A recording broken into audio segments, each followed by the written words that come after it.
மாணவர்களை வரவேற்கிறோம்.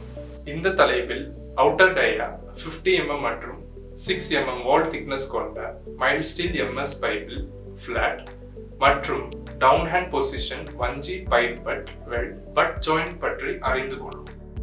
இந்த தலைப்பின் முடிவில் உங்களால் விவர குறிப்புகளின்படி பைப்புகளை வெட்டி வளைக்கவும்,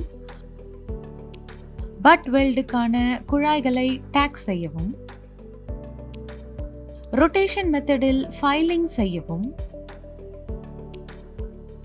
ஏதேனும் குறைபாடுகள் உள்ளதா என்று சரிபார்க்கவும் முடியும். இப்போது வெளிப்புற விட்டம் 50 mm மற்றும் 6 mm சுவர் தடிமன் கொண்ட மைல்ட் ஸ்டீல் MS பைப்பில் ஃபிளாட் அல்லது down hand position 1G rolling pipe butt weld butt ஜாயிண்ட்டுக்கு தேவையான கருவிகளை பார்ப்போம். Steel rule, scriber, prick punch, ball peen hammer, half round file, bench vise, tri-square, tongs, chipping hammer, steel wire brush, electrode cable மற்றும் earth cable, electrode holder, electrode, personal protective equipment, SMAW welding plant machine மற்றும் அதன் setup accessories, C clamp. இப்போது வெளிப்புற விட்டம் 50 mm மற்றும் 6 mm சுவர் தடிமன் கொண்ட மைல்ட் ஸ்டீல் MS பைப்பில் ஃபிளாட் அல்லது down hand position 1G rolling pipe butt weld butt ஜாயிண்ட்டுக்கான ப்ரீ வெல்டிங் தயாரிப்புகளை பார்ப்போம்.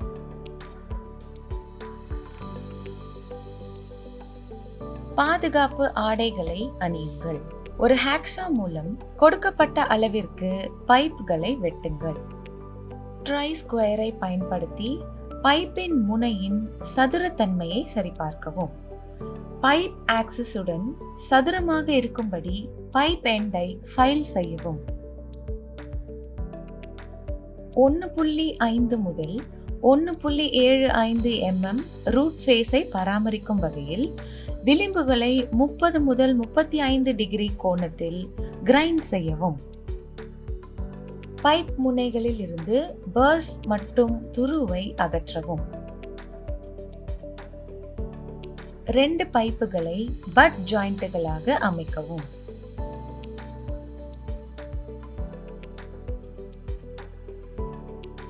பைப்புகளை சீரமைக்க ஒரு ஆங்கிள் அயனின் ஃபிக்ஸ்சர் அல்லது V ப்ரொஃபைலை பயன்படுத்தவும்.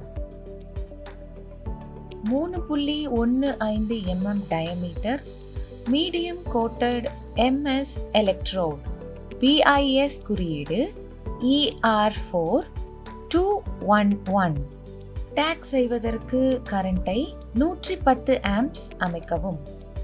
டேக் செய்வதற்கு முன் ஒரு ஆங்கிள் அயனின் V ப்ரொஃபைலில் பைப்களை சீரமைக்கவும். 2 mm ரூட் கேப்புடன் பைப்புகளை பட் பொசிஷனில் அமைக்கவும். ஸ்பேசர்களை பயன்படுத்தி பைப்புகளுக்கு இடையே 2 mm ரூட் கேப்பை சரி செய்து சீரான இடைவெளியில் 4 பிரிவுகளில் வெல்ட் செய்யவும். ஒவ்வொரு டேக்கும் ஒரு கீ ஹோலுடன் முடிவடைவதை உறுதி செய்யவும். டேக் செய்த பின் பைப்புகள் வரிசையில் உள்ளதா என சரிபார்த்து உறுதி செய்யவும். இப்போது வெளிப்புற விட்டம் 50 mm மற்றும் 6 mm சுவர் தடிமன் கொண்ட மைல்ட் ஸ்டீல் MS பைப்பில் ஃபிளாட் அல்லது டவுன் ஹேண்ட் பொசிஷனில் 1G rolling pipe butt weld butt ஜாயிண்ட்டுக்கான வெல்டிங் செயல்முறையை பார்ப்போம். பாதுகாப்பு ஆடைகளை அணியுங்கள். V ப்ரொஃபைல் ஆங்கிள் அயனில் வெல்ட் செய்யப்பட்ட பைப்புகளை அமைக்கவும். 3.15 mm டயா எலக்ட்ரோடின் ரன்னுக்கு 110 ஆம்ப் கரண்ட் அமைக்கவும். எலக்ட்ரோடை ஹோல்டரில் வைக்கவும். ஹோல்டரின் முனையிலிருந்து 90 டிகிரி கோணம் அல்லது 45 டிகிரி கோணத்தை பயன்படுத்தவும். தோராயமாக 3 o'clock வடிவில் ஆர்க்கை அடிக்கவும். அதை 4 o'clock பொசிஷன் வரை கொண்டு செல்லவும். ரூட் ஃபேஸஸ் உருகுவதற்கும் கீஹோல் உருவாகுவதற்கும் நீண்ட நேரம் இடைநிறுத்தவும். பின்னர் எலக்ட்ரோடின் திசையை மாற்றவும். ஃபர்ஸ்ட் பாஸை மேல் நோக்கி இயக்க வெர்டிக்கல் பொசிஷனில் வெல்டிங் பிளேட்டை போல விப்பிங் மெத்தடை பயன்படுத்தவும். 5 முதல் 15 டிகிரி மேல் நோக்கி தள்ளும் கோணத்தில் எலக்ட்ரோடை பயன்படுத்தவும். வி குரூவின் இருபுறமும் உள்ள பைப்பின் மேற்பரப்பை சேதப்படுத்தாமல் பார்த்து கொண்டு மேல் நோக்கி விப் செய்யவும். 1 o'clock நிலையை அடைந்ததும் நிறுத்துங்கள். பீடை நன்றாக சுத்தம் செய்யவும். ஒரு டர்னின் கால் பகுதிக்கு பைப்பை உங்களை நோக்கி திருப்புங்கள். பின்னர் அதே வழியில் வெல்டிங்கை தொடரவும். மீண்டும் ஒரு கால் பகுதிக்கு திருப்பவும் மற்றும் வெல்ட் செய்யவும். ஃபர்ஸ்ட் பாஸை முடிக்க பைப்பின் 4 கால் பகுதிகளுக்கும் இதை பின்பற்றவும். அடுத்த எலக்ட்ரோடை கிரேட்டருக்கு சற்று கீழே தொடங்குவதை உறுதிப்படுத்திக் கொள்ளுங்கள். கீஹோல் டெக்னிக்கை பயன்படுத்தி வெல்ட் செய்வது ரூட் பெனிட்ரேஷனை உறுதி செய்கிறது. ரூட்டிலிருந்து ஸ்லாகுகளை நன்கு அகற்றவும். செகண்ட் பாஸுக்கு 3.15 mm எலக்ட்ரோடை பயன்படுத்தவும்.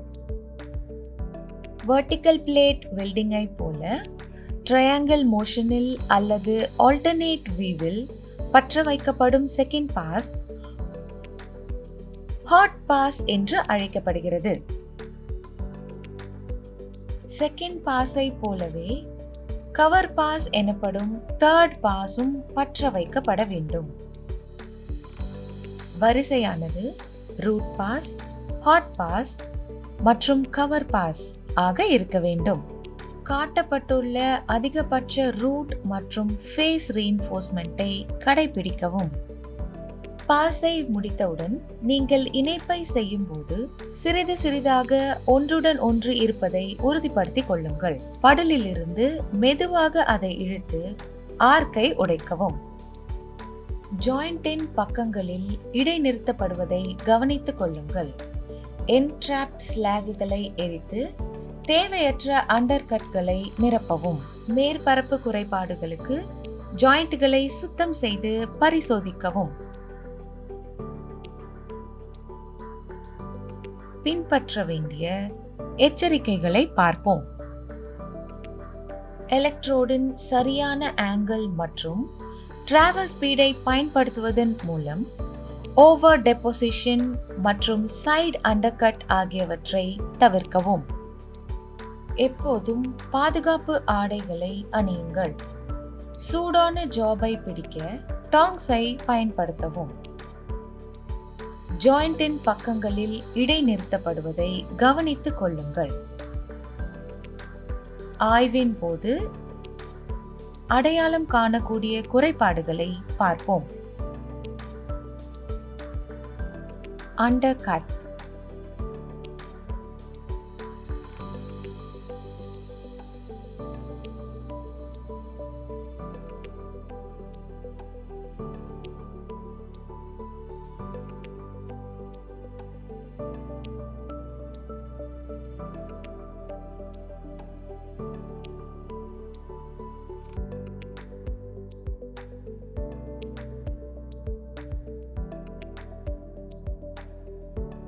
Lack of penetration.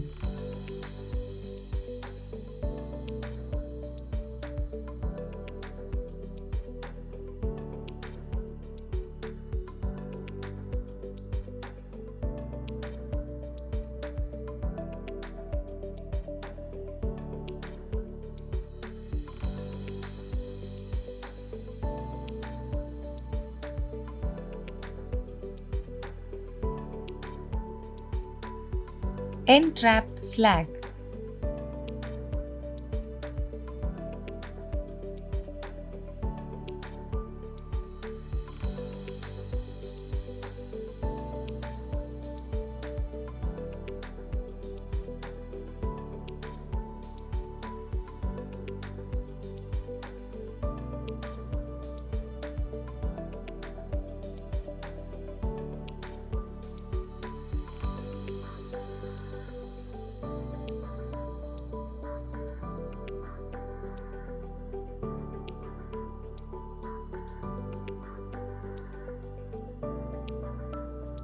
Cracks.